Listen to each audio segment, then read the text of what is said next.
And so I left the bus and started walking in the woods because I wanted to clear my head. And it was one of those days where I just needed to get away from everyone. And I'm walking and I'm looking at the trees and I'm trying to relax. And I see this shadow thing flitting here and there in the woods.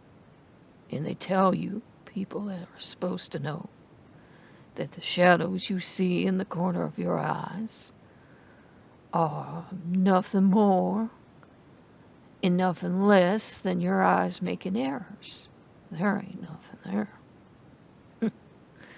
Only I passed this little clearing, you see, and there he was, in the form he used to wear, looking at me all contrite and confused and lost, like I was his only hope on this earth, and I wasn't rightly sure who I felt more sorry for, him or me. And he just stood there and he looked at me like he was afraid, like he was a little puppy that'd been kicked too many times. And I looked at him, and I knew it would be better and kinder to tell him to go away. Only he was looking at me, and I knew I had to do the one thing he wanted. So I said, "Come along then if you're coming along." And he just looked at me, and I realized he was too scared to move. And I went over, and I took his hand, and I said, "No, come on with me." And he was scared, so I took him, and I took him out of the woods, and I fed him, and I cared for him, and I didn't know if that was right or wrong. He didn't belong with me. He belonged with a perfect human being, but there ain't no such thing, is there? So I fed him, and I nurtured him, and I wondered why he kept coming back.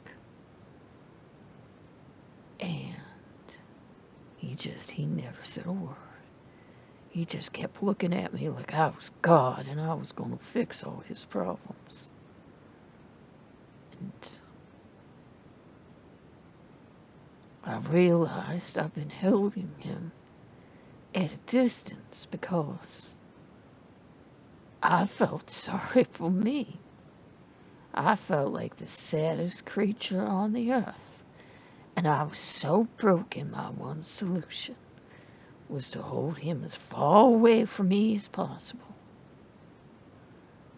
But the moment I let him in, the moment I decided it wasn't fair to try to protect him from me, of all people,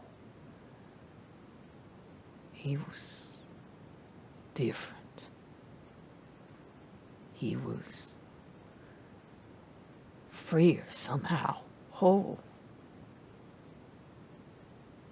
And I knew that in spite of me, I'd done the right thing.